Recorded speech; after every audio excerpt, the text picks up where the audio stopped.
Hello, this is Jim Webb, and thanks for stopping by. Like what you see, you find some benefit in it, go down and like this video and or subscribe to the YouTube channel. And we appreciate that. That helps a lot. We try to put out videos regularly that it's something you can take and use today. Today, we're going to talk about communication. Communication in life is extremely important, and got the word mastery written here. I think that trying to master communication is a lifelong endeavor. It's whether it be relationships in your personal life or business life or sales if you're in sales or and however that you're doing it in communicating. And a lot of things have changed with communication.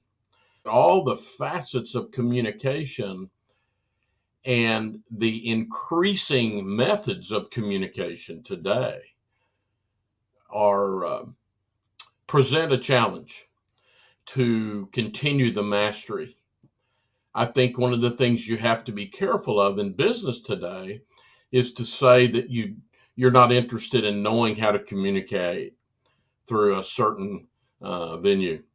You just can't do that because I think that the key with being the best you can be with communication is to be able to master all the areas of communication so that when you get ready to communicate with your customer or client, you're communicating with them from a comfortable point for them.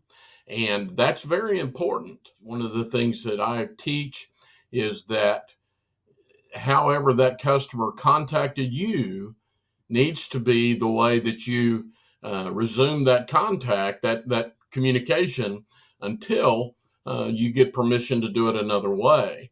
Most of the generations that are younger than me, it's offensive to them if they text you, email you, send you a Facebook message, and the first thing you do is call them.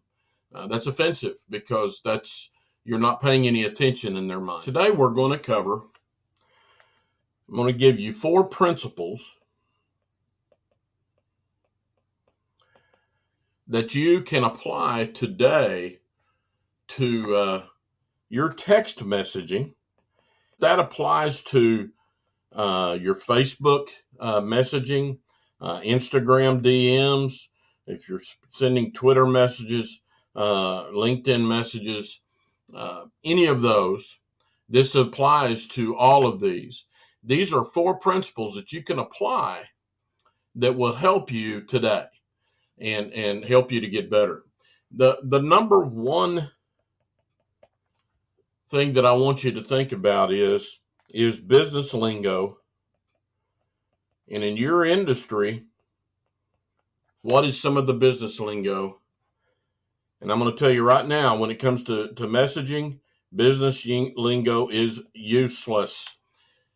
If you're speaking, this is talking about talking to your clientele. It is useless. Don't use it. There's just no reason. It's because of the casual nature of texting. So I want you to make sure that you are separating. There's a difference between business texting and just casual personal texting. The number 2 principle is do not use abbreviations.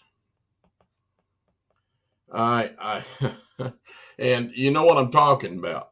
Those ones like this that are common to text message. Example there of Janet sending a message to her friend, and her friend doesn't even have any idea what she's talking about.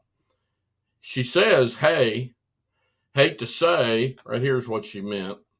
"Hate to say, but something important came up. Can we cancel today and meet tomorrow instead?" But what she wrote was over here. And the friend had no idea what she was talking about. if you're going to use those abbreviations, I guess this chart over here is something that you should send to your customer first, so that they've got the dictionary or the encyclopedia so that they can determine what it is that you're wanting to say.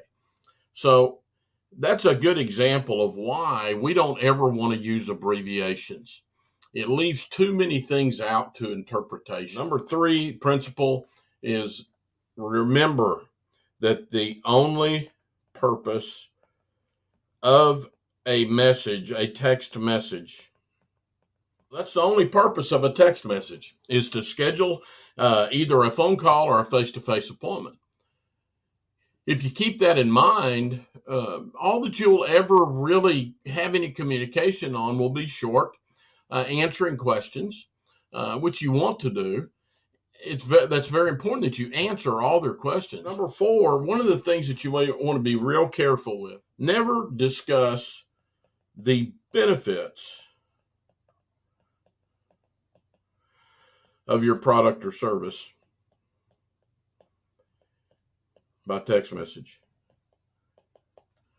If you're getting into feelings, which that's what we do by telling somebody what, we have a feature here. How is that feature going to benefit their life? So we're getting into feelings, emotions.